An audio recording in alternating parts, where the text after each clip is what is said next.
لیکن رزق میں تو ہماری نیک نیتی، ہمیں جو بھلے لوگ ملتے ہیں، ہماری نیک اولاد، یہ سب کا شمار جاری ہے. تو آج ایک طرح سے سب کچھ ملنے کی رات ہے. بسم اللہ الرحمن الرحیم. اللہم صلی علی محمد وعلی آل محمد. وہ شکریہ. ہمارے ہاں رزق کو ایک خاص مفہوم میں جس طرح آپ نے فرمایا اس کے لیے مختص کر دیا گیا کہ کھانا پینا یہی رزق ہے. رزق کا اگر اصطلاحی اور حقیقی معنی دیکھا جائے تو ہر اللہ رب العالمین کی نعمت کے لیے یہ لفظ استعمال کیا جاتا ہے، چاہے وہ ہماری جان سے متعلق ہو، مادی اشیاء سے متعلق ہو، یا کوئی بھی نعمت ہے جو ہمارے فائدے کے لیے ہے، جس سے ہم فائدہ حاصل کرتے ہیں، تو وہ رزق کی تعریف پہ وہ صادق آتی ہے. اور پھر اس مقدس رات میں جو اس کی فضیلت پر احادیث وارد ہوئی ہیں، آپ صلی اللہ تعالیٰ علیہ وآلہ وسلم نے بطور خاص اللہ رب العالمین کی طرف سے جو منادی کی جاتی ہے، اور پوری رات یعنی غروب آفتاب سے لے کر اگلے دن طلوع صبح صادق تک پوری رات اللہ رب العالمین کی طرف سے جو ندا فرمائی جاتی ہے، ان کا ایک بڑی واضح طور پر اس کو بیان فرمایا کہ اللہ کی طرف سے پکارا جاتا ہے کہ کوئی ہے جو رزق مانگنے والا، میں اسے رزق عطا فرماؤں. کوئی ہے جو اولاد مانگنے والا، میں اسے اولاد عطا فرماؤں. یعنی کسی خیر سے متعلق، کسی بھلائی سے متعلق اگر کوئی اللہ کی بارگاہ میں ہاتھ بلند کرے گا تو اللہ تعالیٰ اسے وہ عطا فرمائے گا. اور پھر اسی کے ساتھ ساتھ رزق کو جو اللہ رب العالمین نے جوڑ رکھا ہے وہ ہمارے اعمال کے ساتھ ہے. ہم دیکھیں کہ دنیا میں ہمارے سامنے کئی ایسے افراد موجود ہوتے ہیں کہ جن کی آمدنی لاکھوں میں ہے، لیکن وہ تنگ دستی میں ہیں، مفلسی میں ہیں، اور وہ ان کا رونا مستقل وہ رہتا ہے، حالات کا شکوہ کرتے وہ نہیں تھکتے. اور بعض لوگوں کو ایسا ہم دیکھتے ہیں کہ وہ 20,000 30,000 روپے ان کی ماہانہ آمدنی ہے، اور اس پر بھی وہ صبر و شکر اور قناعت سے وہ اپنا گزارا کر لیتے ہیں. رزق کا معاملہ جو ہے وہ کثرت سے زیادہ برکت کا اللہ رب العالمین نے جو اس کا فائدہ رکھا ہے کہ کثرت ہو اور برکت نہ ہو تو اس کو کوئی فائدہ نہیں، اور اگر قلت ہو لیکن اس کے باوجود اللہ رب العالمین برکت عطا فرما دے تو وہ تھوڑے سے بھی اللہ رب العالمین اس کا گزارا فرما دے گا.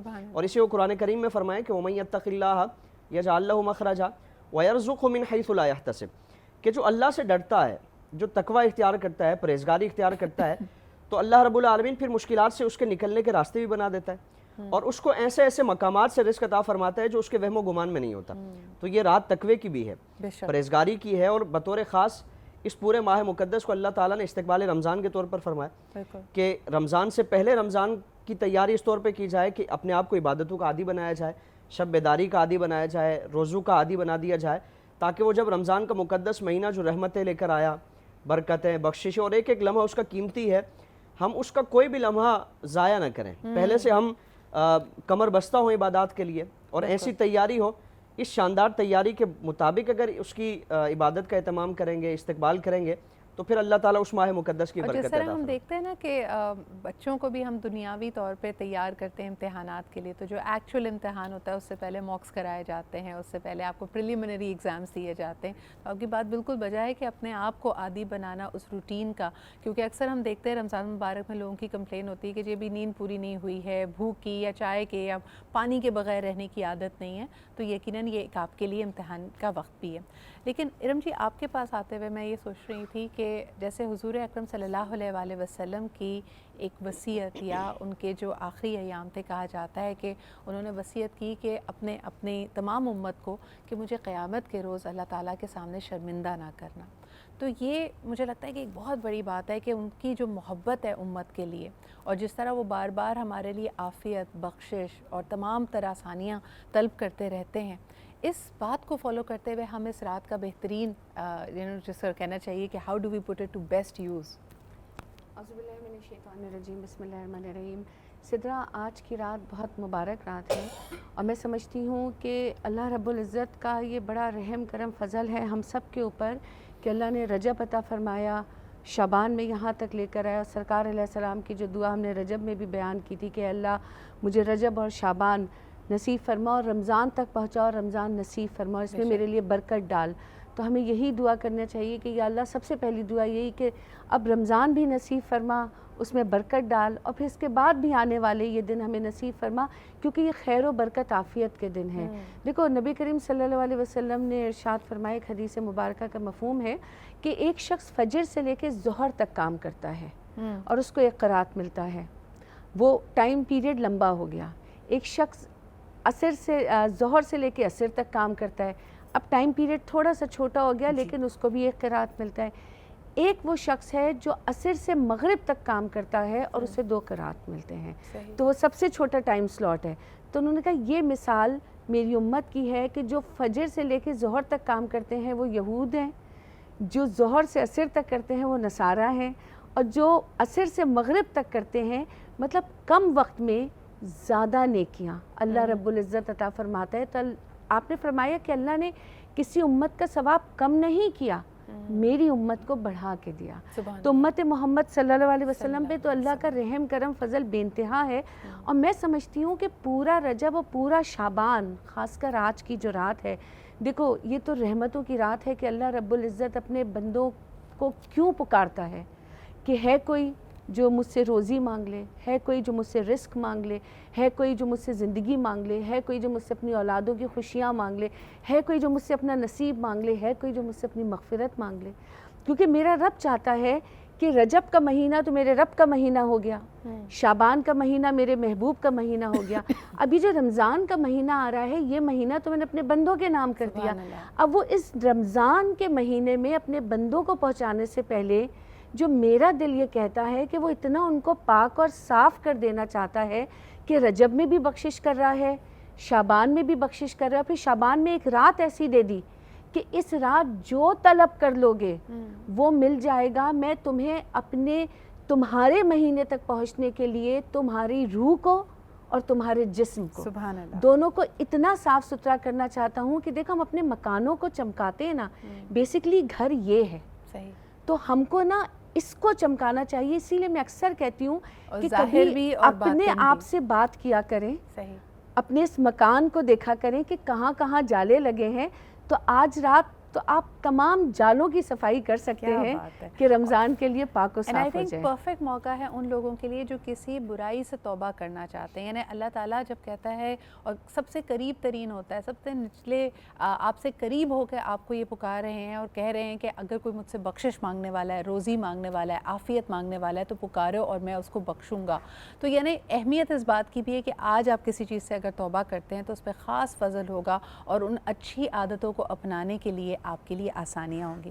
اچھا، جب ہم یہ بات کر ہی رہے ہیں تو کچھ کنڈیشنز، کچھ لوگ جن کے بارے میں اندیا دیا گیا ہے کہ آج کی شب وہ بھی اس کی جو مسرتیں ہیں، جو اس کی برکات ہیں، جو اس کی رحمتیں ہیں، اس سے انفارچونیٹلی وہ اس کو پا نہیں سکیں گے۔ اس میں ذکر کیا گیا ہے ان کا جو کفر کرتے ہیں، جو شراب پیتے ہیں، جو والدین کے نافرمان ہیں، اس میں کیا راز ہے؟ کیوں ان کو الگ کر کے ان کے بارے میں تنبیہ کی گئی ہے؟ شعبان کا مہینہ اور یقیناً نصف شعبان کی شب یعنی 15ویں شب جس کو شب برات بھی کہتے ہیں۔ کئی لوگ اس کے جب تفہیم کی طرف جاتے ہیں تو کہتے ہیں کہ جی برات کا مطلب کہ مرادوں کی بر آنے والی رات۔ اس رات کے حوالے سے خصوصی احکامات یہ بھی ہیں کہ جو آپ کے پیارے دنیا سے رخصت ہو گئے ہیں ان کی قبروں پہ جایا جائے اور یقیناً ان کے لیے دعائے مغفرت کی جائے، اور کچھ روایتیں یہ بھی کہتی ہیں کہ آپ کے پیارے باقاعدہ آپ کا انتظار بھی کرتے ہیں۔ اس میں کیا حقیقت ہے یہ جانتے ہیں، ہمارے پینل سے یہ دریافت کرتے ہیں اور اس پہ رہنمائی حاصل کرتے ہیں۔ مفتی صاحب، اگر یہ سوال میں پہلے آپ کی طرف لے کے آؤں کہ آج بالخصوص ہم دیکھیں گے کہ عصر کے وقت سے ہی لوگوں قبرستانوں میں اپنے پیاروں کی قبور پہ جانے، ان کے لیے مغفرت کی دعائیں کرنے کا سلسلہ جاری رہے گا۔ اس کی جو باقاعدہ ہدایت دی گئی ہے اور ساتھ میں یہ بھی کہا جاتا ہے کہ وہ انتظار کرتے ہیں، اس کی کیا حقیقت ہے؟ اچھا، اس میں ہمارے ہاں افراط و تفرید کا معاملہ نظر آتا ہے، اور اسلام ہمیں اعتدال کا درس دیتا ہے، اعتدال کا مذہب ہے۔ بعض لوگ کلیتاً اس کا انکار کر دیتے ہیں کہ یہ ثابت نہیں ہے اور خصوصیت کے ساتھ اس رات میں قبرستان جانا یہ جائز نہیں ہے، حالانکہ آپ صلی اللہ تعالیٰ علیہ وآلہ وسلم کا مقدس عمل اس سے ثابت ہے۔ اور جس طرح سیدہ عائشہ صدیقہ رضی اللہ تبارک و تعالیٰ کی روایت آپ نے شروع میں پڑھی کہ انہوں نے جب رات میں حضور کو اپنے حجرے میں نہیں پایا تو اسی پریشانی میں کہ آپ صلی اللہ تعالیٰ علیہ وسلم کو کوئی نقصان اور تکلیف نہ پہنچی ہو، ڈھونڈتے ہوئے پہلے مسجد نبوی گئیں، پھر ازواج مطہرات کے حجروں میں، اور پھر جنت البقیع جب حاضر ہوئیں تو دیکھا کہ آپ صلی اللہ تعالیٰ علیہ وسلم وہاں گریہ وزاری فرما رہے اور امت کے لیے اللہ کی بارگاہ میں مناجات فرما رہے۔ تو اب حضور کا انتظار کیا، جب آپ صلی اللہ تعالیٰ علیہ وسلم فراغت پاتے ہیں تو فرمایا کہ عائشہ کیا تمہیں خطرہ ہوا کہ میں تمہارا حق ماروں گا؟ عرض کیا رسول اللہ مجھے خوف تھا کہ آپ کو کوئی نقصان و اذیت نہ پہنچ جائے۔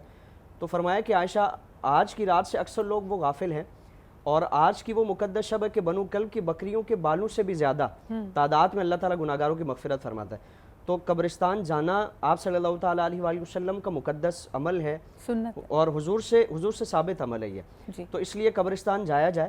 اور جس طرح مردے انتظار کرتے ہیں تو وہ صرف اس رات میں نہیں بلکہ وہ مردے اپنے زندوں کا ان کی طرف سے جو ایصال ثواب کا سلسلہ ہے وہ پورا ایک یعنی جب سے ان کا انتقال ہوتا ہے اس کے بعد سے ان کی انتظار کی کیفیت شروع ہو جاتی ہے. اور حضور نے فرمایا کہ جس طرح تم تحائف سے خوش ہوتے ہو تو یہ تمہارا ثواب وہ تحائف کی صورت میں تمہارے مردوں کو پہنچتا ہے. خصوصیت کے ساتھ چونکہ عبادات کی طرف ایک رغبت ہوتی ہے اور ایک ذوق و شوق ہوتا ہے تو ان ایام میں ان راتوں میں خصوصی طور پر ایصال ثواب کا اہتمام کیا جاتا ہے. لیکن دوسری طرف بھی ہم اس چیز کو بھی پیش نظر رکھیں کہ یہ رات عبادت کی رات ہے.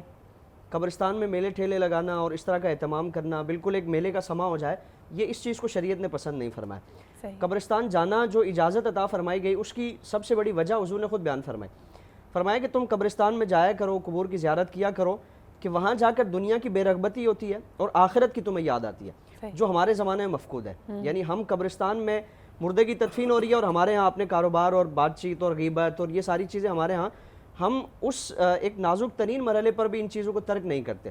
تو قبرستان ضرور جائیں. ایصال ثواب کا بھی اہتمام ضرور کریں. کسی کے لیے پریشانی کا باعث نہ بنے. جس طرح آج ہمارے ہاں یعنی قبرستان کے قرب و جوار میں انتہا درجے کی پریشانی لوگوں کو سامنا کرنا پڑتا ہے ٹریفک کی وجہ سے گندگی کی وجہ سے. یعنی اپنے مردے کو بخشوانے کے لیے اور اس طور پر کہ آج نہیں گئے تو پتہ نہیں کیا ہو جائے گا. تو اس چیز کو بھی پیش نظر رکھیں کہ رات میں جانا یہ کوئی فرض واجب نہیں ہے. اگر آج رات آپ کے لیے جانا ممکن نہیں ہے بلکہ کوشش کریں عبادت میں زیادہ سے زیادہ وقت لگائیں. اگلے دن چلے جائیں اس سے ایک دن پہلے چلے جائیں. جہاں بھی بیٹھ کے آپ عبادت کریں گے ایصال ثواب کا اہتمام کریں گے آپ کا ثواب اللہ تعالیٰ ان کو پہنچا دے گا. سبحان اللہ.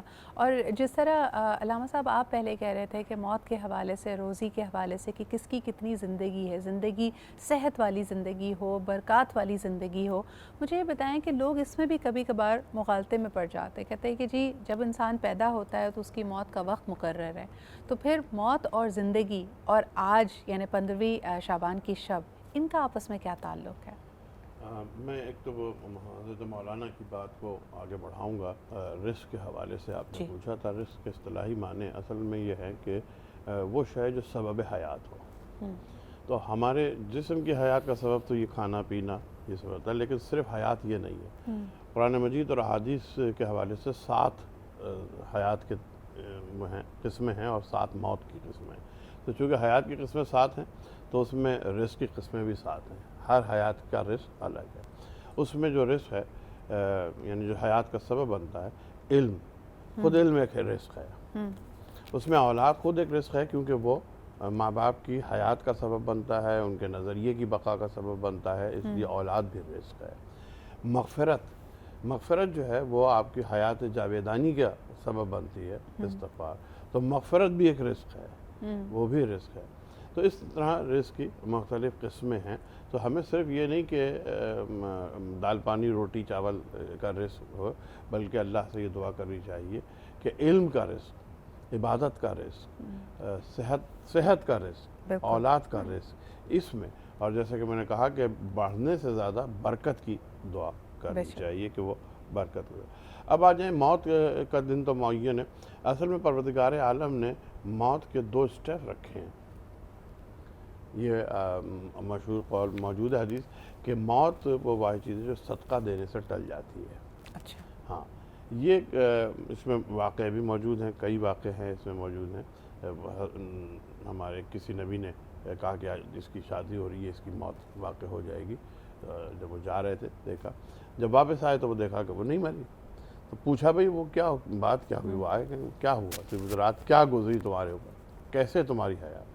اس نے کہا جی کچھ نہیں میں دلہن بنی بیٹھی تھی دروازے پر کسی فقیر نے آواز دی اور سب گھر والے جو تھے وہ شادی میں مصروف تھے اپنی مصروفیاتوں کسی نے اس کی توجہ نہیں دی. میں دلہن تھی لیکن اس کے باوجود میں اٹھی اور میں نے جا کر اس فقیر کو اس کی حاجت کو پورا کیا. کہا تم اپنی جگہ سے اٹھو. جب وہ اٹھی تو نیچے بستر میں اس کے بچھو بیٹھا ہوا تھا. کہا تم نے یہ جو صدقہ دیا اس کی وجہ سے تمہاری یہ موت ٹل گئی. تو 2 قسم کی حیات ہیں. ایک پروردگار عالم نے رکھی ہے کہ ایک وہ حیات ہے جو کنڈیشنل جسے ہم کہتے ہیں انگریزی میں مشروط حیات ہے. موت کا وقت ہے کہ یہ ہے اگر ایسا کرو گے تو یہ ٹل جائے گی اور وہ حتمی حیات کی طرف چلی جائے گی. بالکل صحیح. اچھا جیسے میں بس ایک چیز چھوٹی سی بات جیسے عموماً قتل کو ہم لوگ موت سمجھتے ہیں، قتل موت نہیں ہے۔ اوکے، قرآن میں اس کی آیت موجود ہے، جی، قتلوا او ماتو، قتل ہو جائیں یا مر جائیں۔ تو قتل جو ہے وہ موت نہیں ہے، لیکن ہماری نگاہوں میں وہ موت ہے۔ تو اس طرح سے حیات کی دو درجے ہیں، دو کہہ لیں آپ، یہ دو مرحلے ہیں کہ اگر آپ نے صدقہ دیا یا کوئی ایسا کام کیا۔ آسانیاں ہیں جس کو اس طرح اگر اور آسان کر کے سمجھا جائے کہ حادثات ہو سکتے ہیں، کوئی ناگہانی آفت ہو سکتی ہے، ان ناگہانی آفتوں سے، حادثات سے، مشکلات سے، کسی بھی طرح کے شر سے اگر ہم نے پناہ پانی ہے تو آج کی رات بہترین ہے اللہ تعالیٰ کی بارگاہ میں التجا کرنے کے لیے۔ ارم جی، یہ سوال جو ہم شروع میں بھی بات کر رہے تھے کہ جو کفار ہیں یا والدین کے نافرمان ہیں، شراب پینے والے ہیں، ان کو ان کی بخشش اس رات میں نہیں ہوگی، اس بات کو آپ کیسے سمجھتی ہیں؟ کیا یہ ایک طرح سے ان کو یہ بتایا گیا ہے کہ اس عمل کی وجہ سے وہ کتنی بڑی نعمت سے، کتنی بڑی رحمت سے محروم ہیں، یا یہ ایک طرح سے ان کے لیے ایک انویٹیشن ہے کہ اگر وہ چاہیں اور اپنے مقدر کو تبدیل کرنا چاہیں تو آج اس چیز سے توبہ کر لیں؟ سدرا، میں اکثر پروگرامز میں نا آج کی رات کو شب توبہ بھی کہتی ہوں کہ آج در حقیقت، کیونکہ جب انسان مغفرت مانگتا ہے نا، استغفار پڑھتا ہے، دیکھو سرکار علیہ السلام نا دن میں تقریباً کم و بیش 100 مرتبہ استغفار ضرور کیا کرتے تھے، کہیں ہے 100 کہیں ہے 300۔ وہ اپنا پیدا ہونے کا شکر ادا کرتے تھے کہ جب صحابہ نے پوچھا تھا کہ یا رسول اللہ صلی اللہ علیہ وسلم آپ استغفار کرتے ہیں، آپ تو معصوم ہیں، آپ سے تو کوئی گناہ سرزد نہیں، آپ نے فرمایا کیا میں اپنے رب کا شکر گزار بندہ نہ بنوں؟ اب جو تابعین ہیں وہ استغفار پڑھتے تھے کہ ان کا ہر آنے والا دن پچھلے دن سے بہتر ہو۔ ہم استغفار کرتے ہیں اپنے گناہوں سے معافی کے لیے کہ ہمارے گناہ ہم سے چھوٹ جائیں۔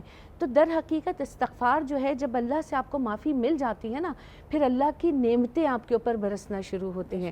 استغفار کا مطلب جب آپ گناہوں سے دھل گئے تو آپ پاک ہو گئے، پاک ہو گئے تو پھر اللہ رب العزت کی بارگاہ میں آپ مقبول ہو گئے۔ اب دیکھو یہ جو 5 لوگ ہیں نا، کہ جس میں مشرک بھی ہے، جس میں کینہ رکھنے والا شخص ہے کہ جو دل میں کینہ رکھتا ہے، جس میں والدین کا نافرمان ہے اور جن کے لباس بڑے نیچے ہیں، بیسیکلی تکبر کرنے والے۔ اگر فرض کرو کسی کاہلی، آلسی یا کسی اور کام کی وجہ سے کسی کا لباس نیچے رہ گیا نا، وہ تکبر میں نہیں آئے گا۔